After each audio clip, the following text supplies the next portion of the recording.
a number of different recordings, and you will have to answer questions on what you hear. There will be time for you to read the instructions and questions, and you will have a chance to check your work. All the recordings will be played once only. The test is in 4 sections. At the end of the test, you will be given 10 minutes to transfer your answers to an answer sheet.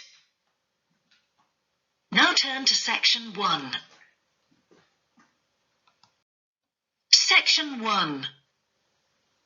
You will hear a student talking to the student accommodation officer at a college. First, you have some time to look at questions 1 to 5.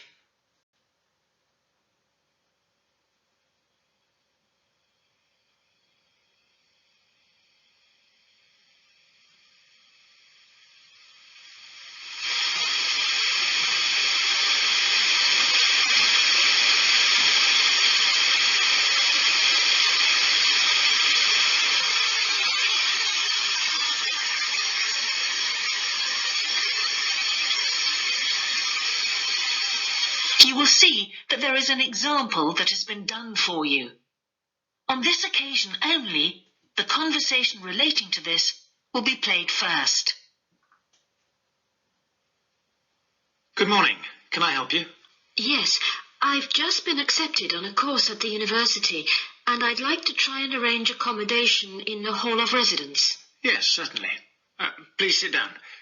What I'll do is fill in a form with you to find out a little more about your preferences and so forth. Thank you. The student wishes to arrange accommodation in a hall of residence, so hall has been written in the space. Now we shall begin. You should answer the questions as you listen, because you will not hear the recording a second time. Listen carefully and answer questions 1 to 5. Good morning. Can I help you? Yes, I've just been accepted on a course at the university, and I'd like to try and arrange accommodation in the hall of residence. Yes, certainly. Please sit down. What I'll do is fill in a form with you to find out a little more about your preferences and so forth. Thank you. So, first of all, can I take your name? It's Anu Bhatt.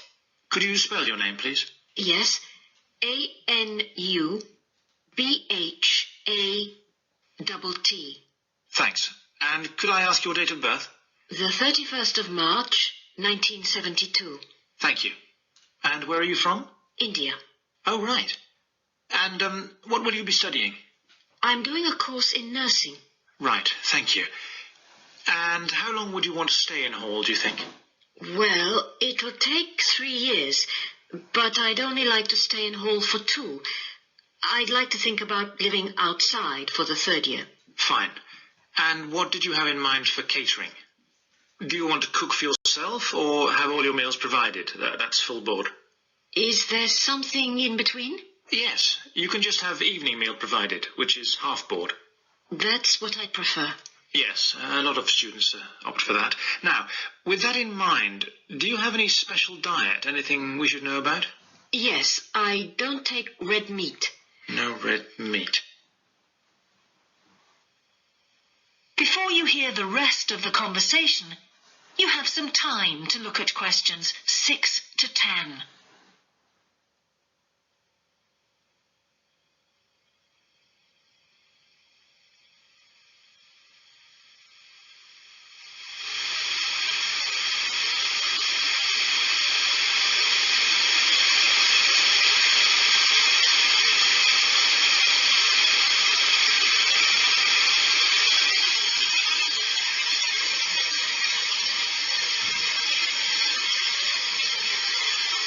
Now listen and answer questions 6 to 10. Now, thinking about the room itself, we have a number of options. You can have a single study bedroom or you can have a shared one. These are both what we call simple rooms. The other alternative is to opt for a single bedsit, which actually has more space and better facilities. There's about £20 a week difference between them. Well, actually, my grant is quite generous, and I think the bedsit sounds the best option. Lovely. I'll put you down for that, and we'll see what availability is like. Now, can I ask some other personal details which we like to have on record? Yes, of course. I wonder if you could let us know what your interests are. This might help us get a closer match for placing you in a particular hall. Well, I love the theatre. Right. And I enjoy sports, particularly badminton. Ah, that's worth knowing. Now, what we finish with on the form is really a list from you of what your priorities are in choosing a hall. And we'll do our best to take these into account. Well, the first thing is I'd prefer a hall where there are other mature students, if possible. Yes, we do have halls which tend to cater for slightly older students. And I'd prefer to be out of town. That's actually very good for you, because we tend to have more vacancies in out-of-town halls. Lucky. Yes. Anything else? Well, I would like somewhere with a shared area, a TV room, for example, or something like that. It's a good way to socialise. Certainly is. That's it. Now, we just need a contact telephone number for you. Oh, sure, I'll just find it. It's 667549. Great. So we'll be in contact with you as soon as possible. That is the end of section 1. You now have half a minute to check your answers.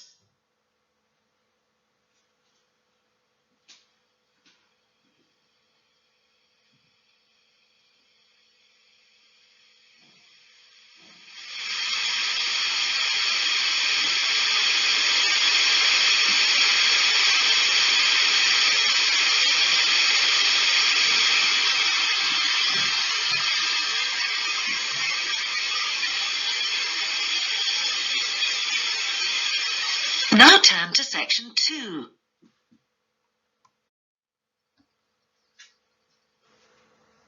Section 2. You will hear a man giving a talk to new members of a wildlife club in the south of England. First, you have some time to look at questions 11 to 13.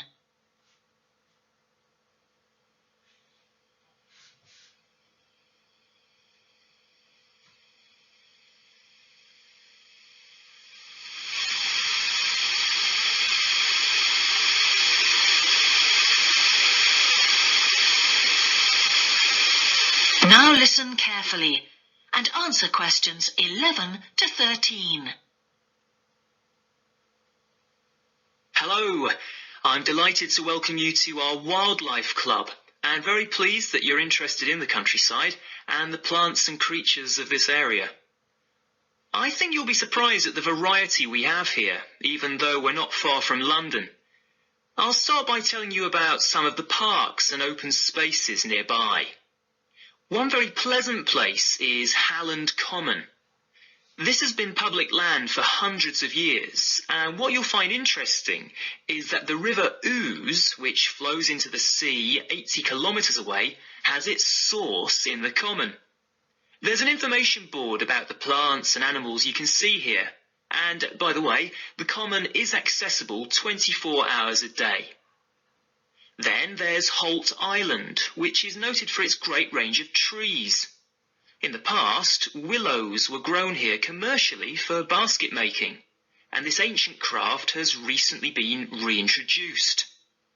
The island is only open to the public from Friday to Sunday because it's quite small, and if there were people around every day, much of the wildlife would keep away. From there, it's just a short walk across the bridge to Longfield Country Park. Longfield has a modern replica of a farm from over 2,000 years ago. Children's activities are often arranged there, like bread making and face painting. The park is only open during daylight hours, so bear that in mind if you decide to go there. Before you hear the rest of the talk, you have some time to look at questions 14 to 20.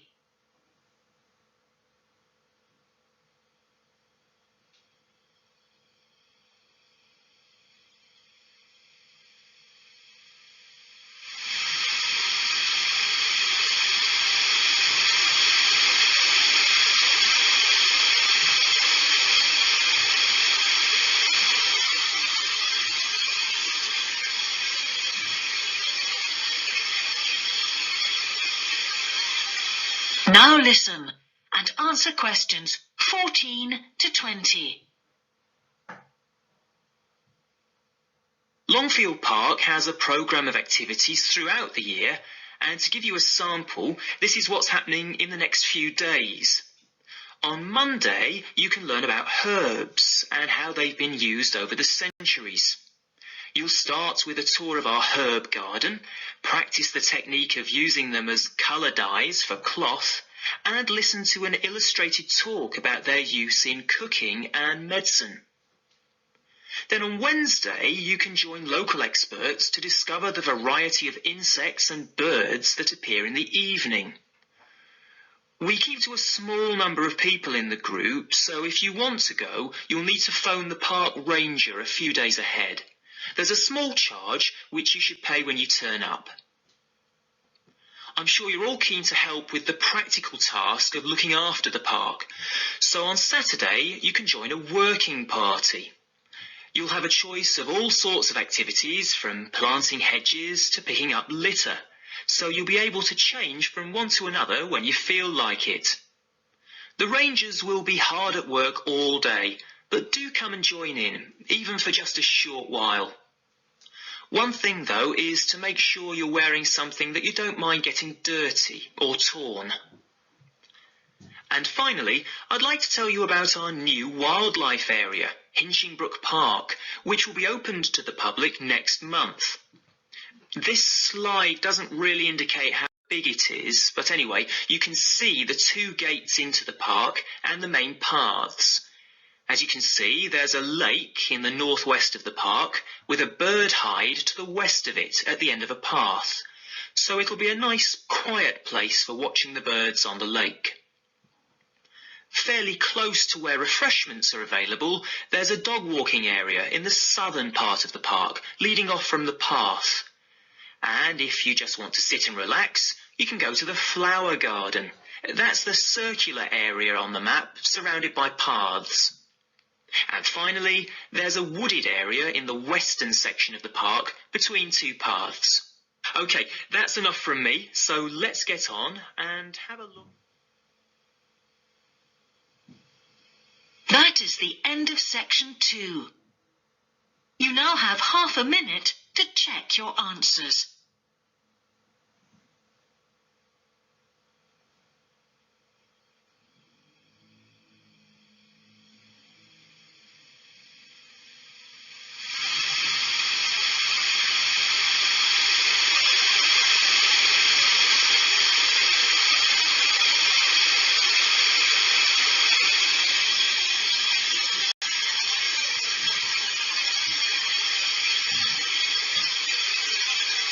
Now turn to section 3.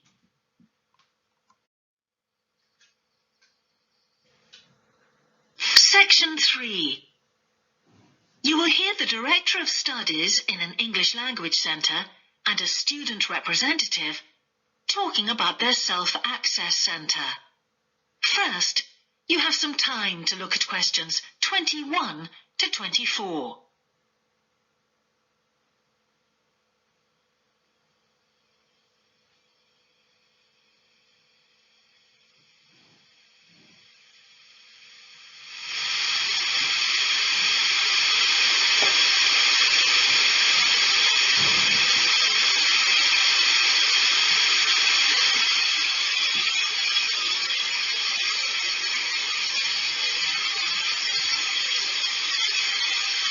Now listen carefully and answer questions 21 to 24.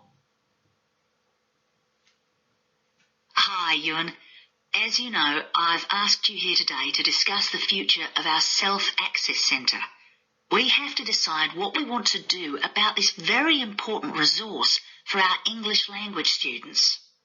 So, can you tell me what the students think about this? Well, from the students' point of view, we would like to keep it. The majority of students say that they enjoy using it because it provides a variation on the classroom routine, and they see it as a pretty major component of their course. But we would like to see some improvements to the equipment, particularly the computers. There aren't enough for one each at the moment, and we always have to share.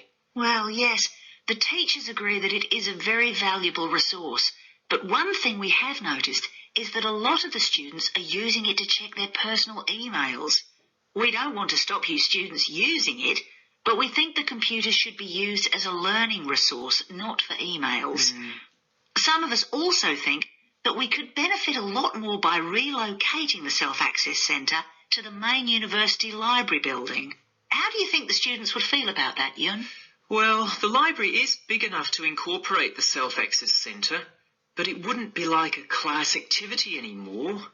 Our main worry would be not being able to go to a teacher for advice. I'm sure there would be plenty of things to do, but we really need teachers to help us choose the best activities. Well, there would still be a teacher present, and he or she would guide the activities of the students. We wouldn't just leave them to get on with it. Yes, but I think the students would be much happier keeping the existing setup. They really like going to the Self-Access Centre with their teacher and staying together as a group to do activities. If we could just improve the resources and facilities, I think it would be fine.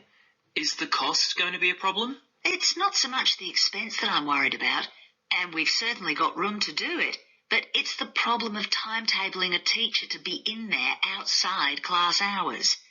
If we're going to spend a lot of money on equipment and resources, we really need to make sure that everything is looked after properly. Anyway, let's make some notes to see just what needs doing to improve the centre. Before you hear the rest of the conversation, you have some time to look at questions 25 to 30.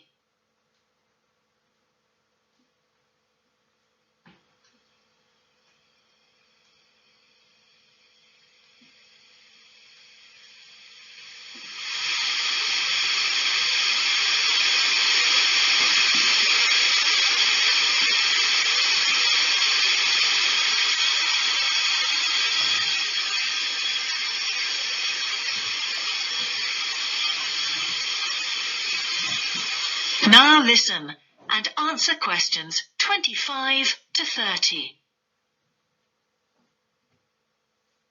Now, what about the computers?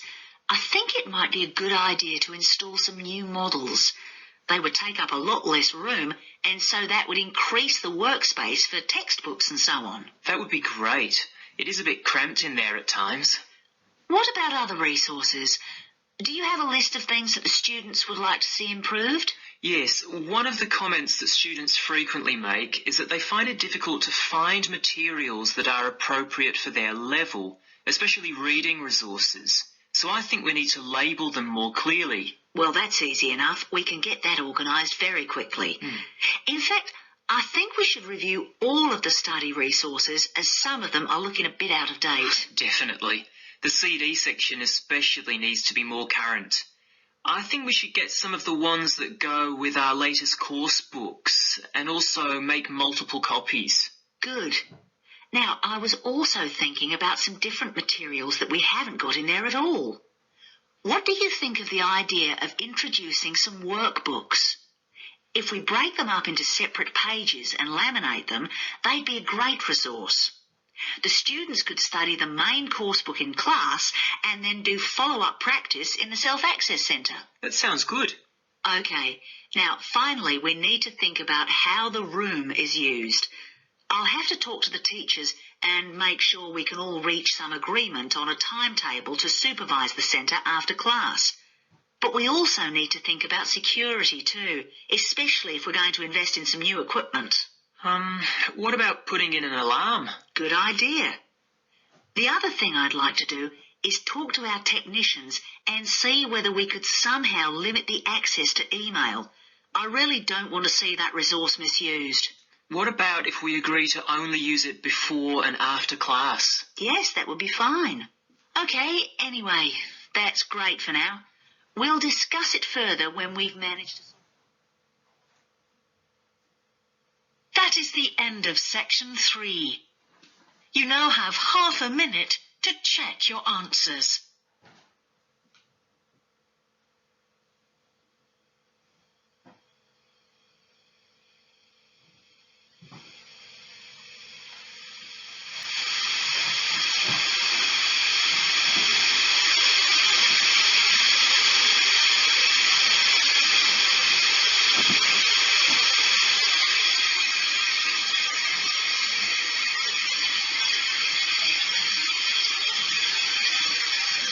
turn to section 4.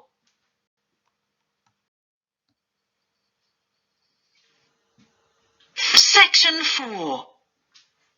You will hear the beginning of a lecture about business cultures. First, you have some time to look at questions 31 to 40.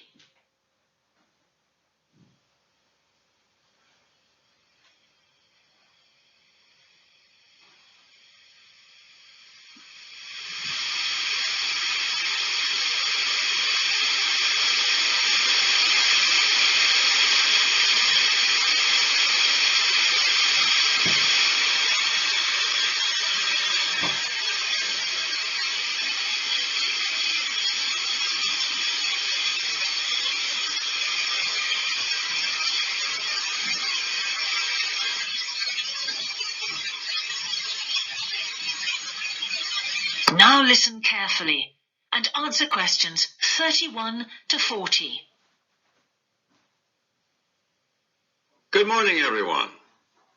Now, whether you're going to university to study business or some other subject, many of you will eventually end up working for a company of some kind.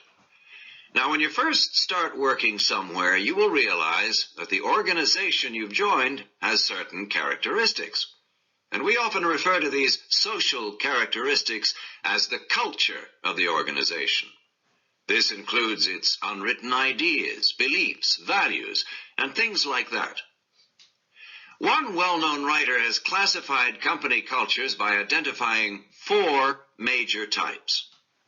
The first type is called the power culture, and it's usually found in small organizations. It's the type of culture that needs a central source of power to be effective.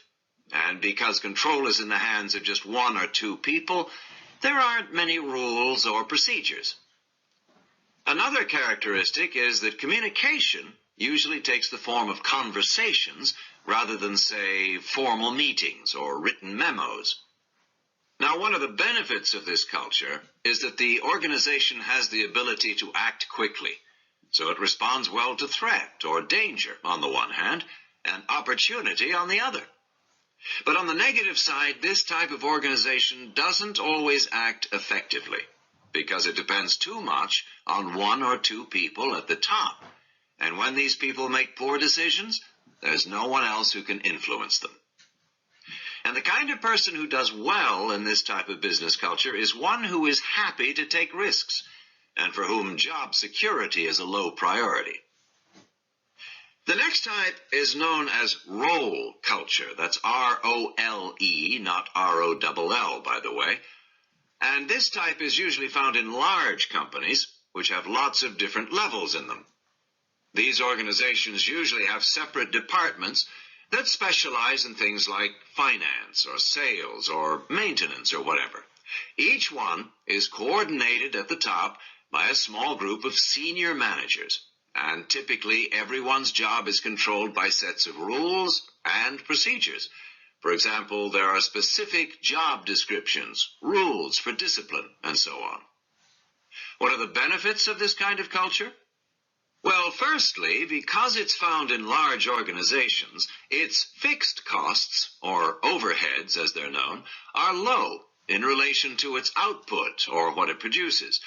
In other words, it can achieve economies of scale. And secondly, it is particularly successful in business markets where technical expertise is important. On the other hand, this culture is often very slow to recognize the need for change, and even slower to react. What kind of person does this type of culture suit? Well, it suits employees who value security and who don't particularly want to have responsibility.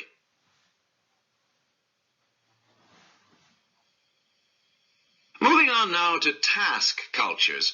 This type is found in organizations that are project-oriented. You usually find it where the market for the company's product is extremely competitive, or where the products themselves have a short lifespan. Usually, top management delegates the projects, the people, and other resources. And once these have been allocated, little day-to-day control is exercised from the top, because this would seem like breaking the rules. Now, one of the major benefits of this culture is that it's flexible. But it does have some major disadvantages, too. For instance, it can't produce economies of scale or great depth of expertise. People who like working in groups or teams prefer this type of culture. And finally, the fourth category is called the person culture. This type is quite unusual. That is the end of section 4. You now have half a minute to check your answers.